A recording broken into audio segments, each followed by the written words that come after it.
이제 AI와 인간의 커뮤니케이션으로 새로운 개발 및 운용으로 발전 방식이 변할 것이고 점점 인간의 분야가 사라지겠죠. 1% 인간만 일하는 시대가 오고 있네요. 안녕하세요. 첫 번째로 최근 전 세계적으로 중요도가 높아져 주목을 받고 있는 반도체 분야입니다. 현재 전 세계 주요 반도체 회사들은 인력 부족으로 고심하고 있습니다. 지난해부터 이어진 반도체 공급난으로 각국 정부와 기업이 앞다퉈 반도체 생산 시설을 확장했지만 막상 이곳에서 일할 숙련된 인력이 부족한 겁니다. 미국 채용기업 에이트폴드는 미국이 필수 반도체 생산량을 충족하려면 2025년까지 9만 명의 전문 인력이 완전한 반도체 자립을 위해선 30만 명이 필요하다고 봤습니다. 인력 부족 현상은 반도체 자급률 70%에 도전하는 중국도 마찬가지입니다.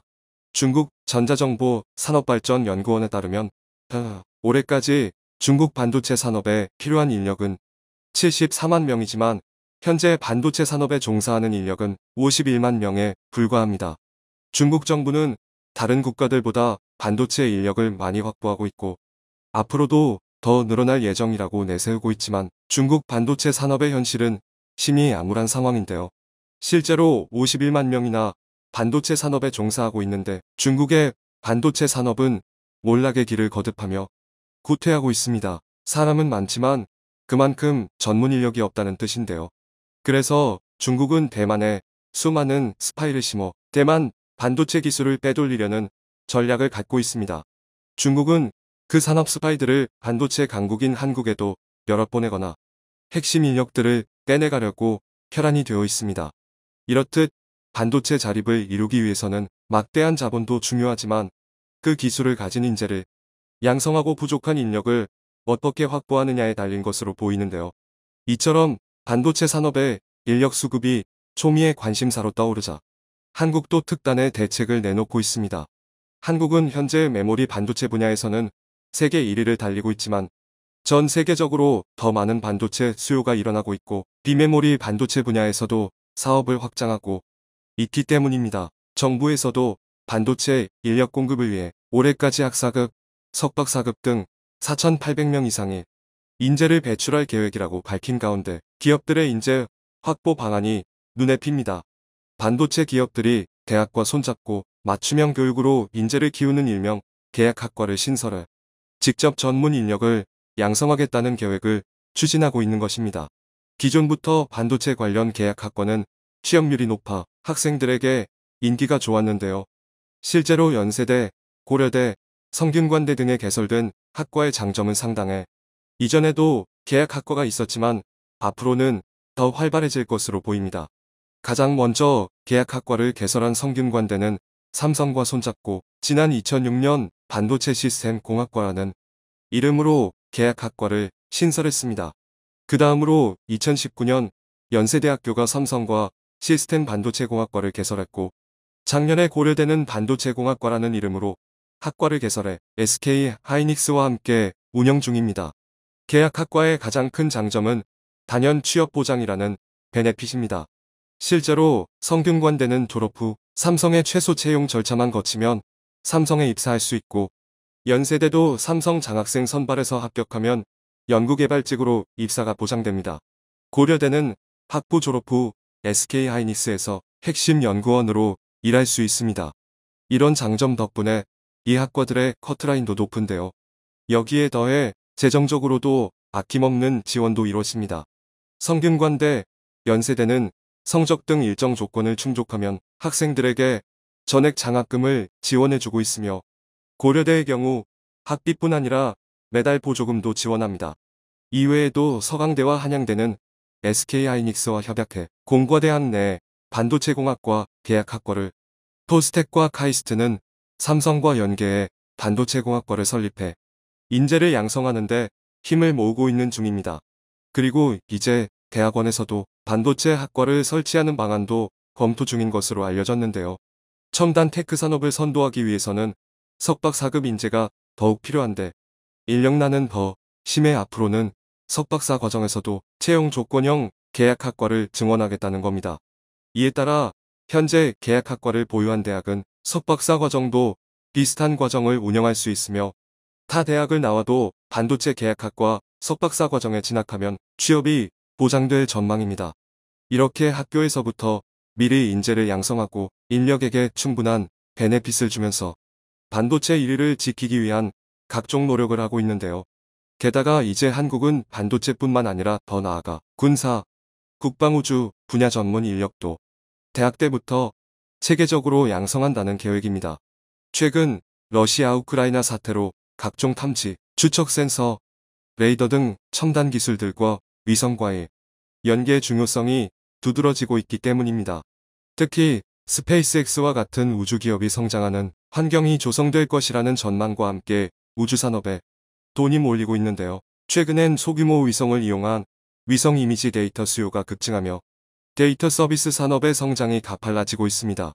우크라이나가 이번 전쟁에서 러시아의 공세를 잘 막아낸 이유 중에 하나도 위성들을 잘 활용했기 때문이라고 분석되고 있는데요. 조사에 따르면 위성 데이터 서비스 시장의 크기가 작년 59억 달러에서 2026년에는 167억 달러에 이르며 연평균 23%의 높은 성장률을 기록할 것으로 내다봤습니다. 이에 한국도 뉴 스페이스 시대 도래에 대비한 인재 양성에 본격적으로 나섰습니다. 국방기술진흥연구소는 최근 연세대, 세종대, 한밭대와 국방우주 분야 전문 인력 양성을 위한 방위산업 계약학과 설치에 관한 협약을 체결해 인재 육성에 시동을 걸었습니다.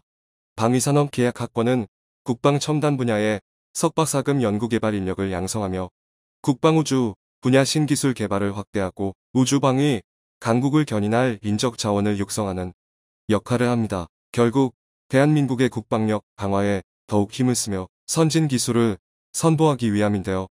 연세대는 우주국방융합협동과정, 세종대는 우주항공시스템공학과, 한밭대는 국방우주공학과를 개발하며 국기연은 학과 운영비와 입학생의 등록금을 지원할 예정입니다. 연세대는 교내 항공우주전략연구원을 중심으로 한화시스템, 한화에어로스페이스와 세종대는 초소형 위성체계, 군지비성 관련 핵심 인력 양성을 위해 LIG, 넥스원과 협력할 예정입니다. 한밭대는 대전 충청 소재 정부 출연 연구기관인 항우연, 천문연이 보유한 인프라를 적극 활용하는 등 R3 시스템 등 우주위성 분야 강소기업들과 함께할 계획입니다. 뿐만 아니라 앞으로는 방산 현장 수요에 맞는 우주 전문 인력이 도제식으로 양성될 전망입니다. 실제 산업 전문가와 연계해 교육을 지원하겠다는 뜻인데요. 이를 위해 내년부터 방사청은 첨단 무기 개발에 강점을 가진 대학과 방산업체가 필요로 하는 석박사 과정을 설치해 교육을 지원하는 사업을 추진할 방침입니다. 또 우주 관련 분야 석사 이상 학위자를 선발해 에드 우주센터에 2년간 인턴으로 근무하도록 한 뒤 기업 취업을 지원하는 에드 인턴십 프로그램도 추진됩니다. 국방우주기술 미래도전기술 사업 과제에 인턴이 직접 참여함으로써 미리 우주센터에서 기술 노하우를 습득하게 한다는 건데요. 이렇게 되면 우주 분야 개발 경험을 보유한 국내 전문 인력 풀이 더 많아질 것으로 보입니다. 그중 대표적으로 우리나라 국방우주 분야 전문 인력이 대거 포진해 있는 한화에어로스페이스의 경우 차세대 전투기 엔진, 누리호 엔진, 게다가 둔을까지 만들며 국내 우주산업 발전을 이끌고 있는데요. 한화에어로스페이스는 대한민국 방위를 책임지는 전투기의 기함정의 심장인 엔진 제작을 도맡아온 국내 유일의 가스터빈 엔진 전문 기업으로 항공기계 시스템 분야에서도 국산화를 진행 중입니다. 뿐만 아니라 작년엔 국내 인공위성 업체 세트레가이를 인수하며 위성 사업에 처음 진출하면서 국내 우주 개발을 정부 주도의 올드스페이스에서 민간 주도의 뉴스페이스로 전환하게 만든 장본인이 됐습니다. 한화에어로스페이스가 인수한 세트레가이는 현재 세계 최고 해상도의 상용 지구 관측 위성 스페이스 IT를 개발 중으로 한화는 스페이스 허브라는 이름으로 사업 협의체를 출범시켰습니다. 스페이스 허브는 발사체, 위성 등 제작 분야와 통신 서비스 분야로 나눠 연구에 집중하고 있는데 그 성과는 글로벌 기업들과 어깨를 나란히 할 정도입니다. 여기에 더해 한화에어로스페이스는 저비용 경량화 발사체, 에비오닉스 통합기술 개발에 참여한다는 계획을 밝혔는데요.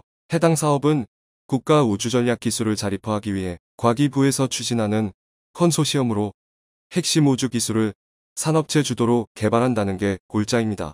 또 이번 사업을 통해 확보한 기술과 보유 중인 우주발사체 기술을 바탕으로 누리호 고도화 사업 및 차세대 우주발사체 사업에도 적극 나선다는 방침인데요.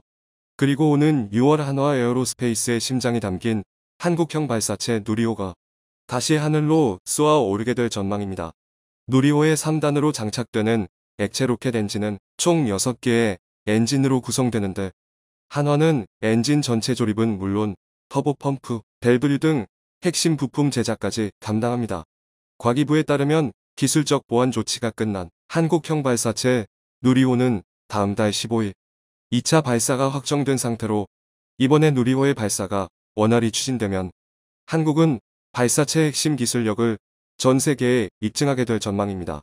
이와 같이 한국은 반도체, 국방우주산업의 첨단 기술과 인력 선점을 위해 치열하게 고민하고 있는데요. 누구보다도 미래 핵심 인재 양성에 온 힘을 기울이고 있는 한국은 각종 산업을 리드하고 있을 뿐만 아니라 국방력까지 강화하고 있습니다. 조만간 전 세계로부터 그 노하우를 공유해달라는 러브콜을 받을 것으로 보입니다. 청중의 일부 의견. 반도체 기술 중국에 이출하는 자는 국가보안법으로 다스려야 한다. 반도체 관련 학과, 외국인은 철저히 차단하기 바랍니다. 우리는 아직도 기술을 천시하는 분위기가 있습니다. 하루빨리 인식이 바뀌어야겠습니다. 기술이 아무리 발전해도 나라 인구수 줄어들면 기술이 없어질 수 있다. 반도체 기술원천은 미국에 있다는 거여야 합니다. 그것에 대해서 중국도 자유로울 순 없어요. 시청해주셔서 감사합니다.